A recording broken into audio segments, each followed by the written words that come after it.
ajouter 2 réunions, l'une à Caracas et l'autre à New York, pourrait décider lundi du destin du Venezuela, au bord du défaut de paiement, une option farouchement niée par le président Nicolás Maduro, contre l'avis de toutes les agences de notation.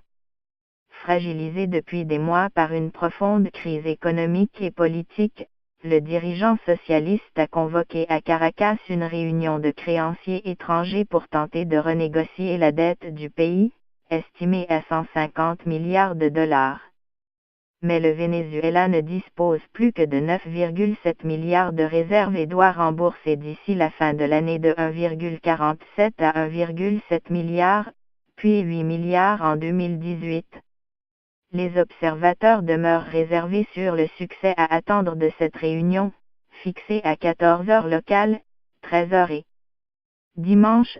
Nicolás Maduro a martelé que son pays ne se déclarerait jamais en défaut de paiement.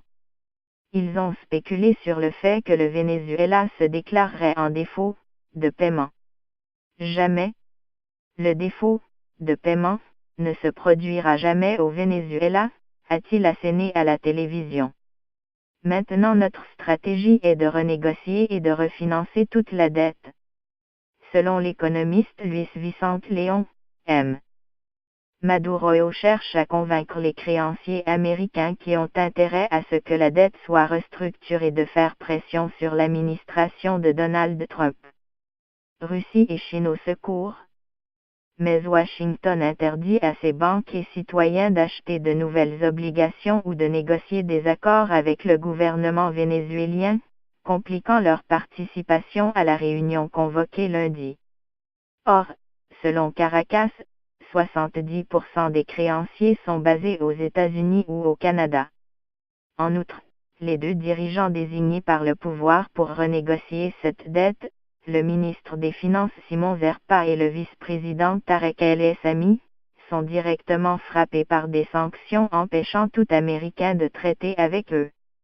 À terme, toutes les agences de notation anticipent un défaut du Venezuela, jugeant ses réserves insuffisantes pour tenir. Leurs avis divergent seulement sur les délais.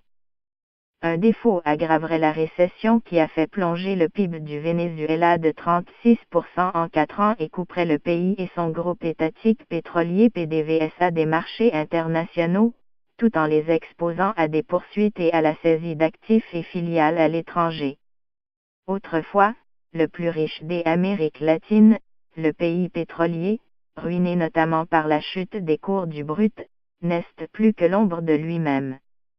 La majorité des aliments et médicaments ont disparu des rayons faute d'importation, conduisant à l'hyperinflation et alimentant une crise politique et un violent mécontentement populaire, cristallisé dans les manifestations du printemps, qui ont fait 125 morts.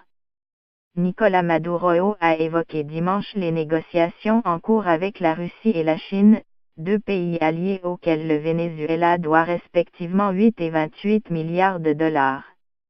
Les pourparlers avec Pékin se déroulent parfaitement et un accord a été conclu cette semaine avec Moscou pour restructurer environ 3 milliards de dollars de créances, a-t-il affirmé. Inquiétude de l'U.